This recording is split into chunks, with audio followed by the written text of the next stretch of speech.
Friends, I know it's been a long time since I've been on, but with the holidays and all of that craziness, I just haven't had time to journal. And with the new year coming up, I had some time, and so I thought that it would be fun to show you how I came up with my spread for January. And I have a fun mood tracker that I decided to add. So I started with a pen that I didn't really like, and um, it's not that I don't like it, it's just that the pen was dying. So I had to switch, and I switched to my Micron brush pen. And then I switched to a 0.5, and I'm just outlining some flower doodles that I made. I kind of wanted to incorporate florals because I couldn't really think of a theme for January. I'm kind of over like all the snow and things from Christmas, and it's too early for hearts for Valentine's Day, so I just decided to go with a floral theme. So I just am doodling, kind of going outside of my outline, as you can see a little bit, and then erasing my lines. And then I'm doing the fun part of adding the color.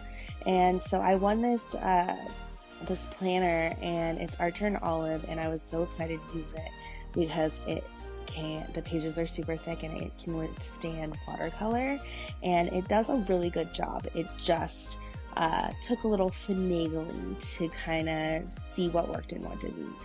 You can see here that I'm playing around with different types of washes with the watercolor.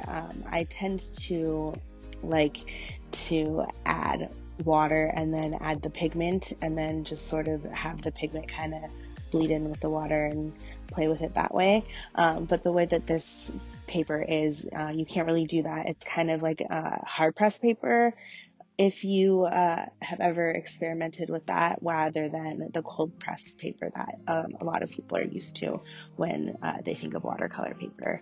But it is still super durable. The colors showed up kind of vintagey looking, which I kind of liked, which was really fun to kind of play around with. And I'm used to these colors showing up really vibrant and bright, so it was really interesting to see them a little bit more toned down. It's not necessarily a bad thing, it's just something that I wasn't expecting.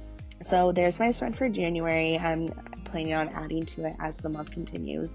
Then I decided to add a mood board. I'm just adding lines, and you can see that I'm not perfect, so we're gonna try and figure out what to do with that. Right now I'm just going with it. I saw this idea on Pinterest. I wish that I could credit whoever had the idea, but there was no attributes of like this really cute mood board of a fence with paint cans. So that's the inspiration for this.